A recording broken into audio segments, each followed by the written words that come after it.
అనకాపల్లి జిల్లా నర్సీపట్నంలో శ్రీ శివశక్తి క్షేత్ర ఆలయ నిర్మాణ పనులు నిర్విఘ్నంగా జరగాలని కోరుతూ ఆలయ ధర్మకర్త కేఎస్ఆర్ శర్మ తిరుమలకు పాదయాత్ర చేపట్టారు.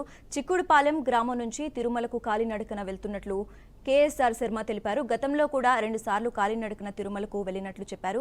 కాగా చిక్కుడుపాలెంలోని శ్రీ శివశక్తి క్షేత్రం నుంచి తిరుమలకు దాదాపు 700 కిలోమీటర్ల దూరం ఉంటుంది. కాలినడకన తిరుమలకు వెళ్లేందుకు 24 రోజులు పడుతుందని కేఎస్ఆర్ శర్మ తెలిపారు.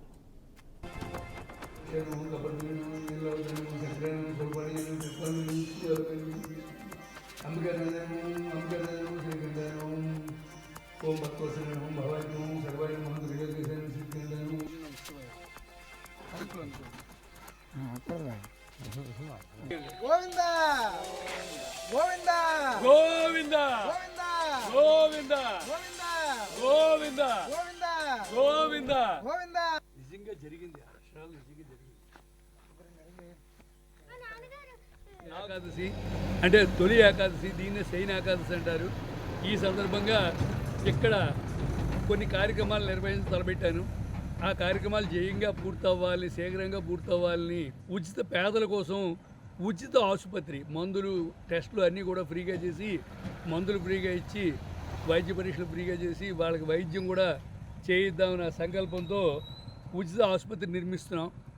దానికి సుమన్ గారు, గౌరవ సుమన్ గారు సినిమా హీరో, ఆయన చేతుల మీదుగా శంకుస్థాపన జరిగింది. అలాగే ఇక్కడ ఈ చుట్టుపక్కల దాదాపు 20-30 ఏళ్ళలో కళ్యాణ మండపం లేదు. ఇక్కడ ఉచిత కళ్యాణ మండపం నిర్మిద్దామని సంకల్పించుకున్నాను.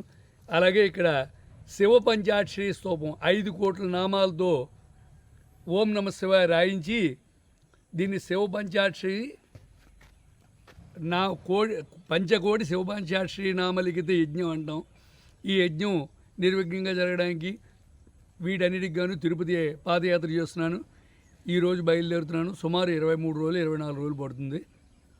మీ అందరూ నా యాత్ర బాగా జరగాలని, నాకు ఏ ఆటంకం రాకుండా నేను చక్కగా వెళ్ళగలగాలని, ఆ దేవుణ్ణి ప్రార్థించాలని. ఏకాదశి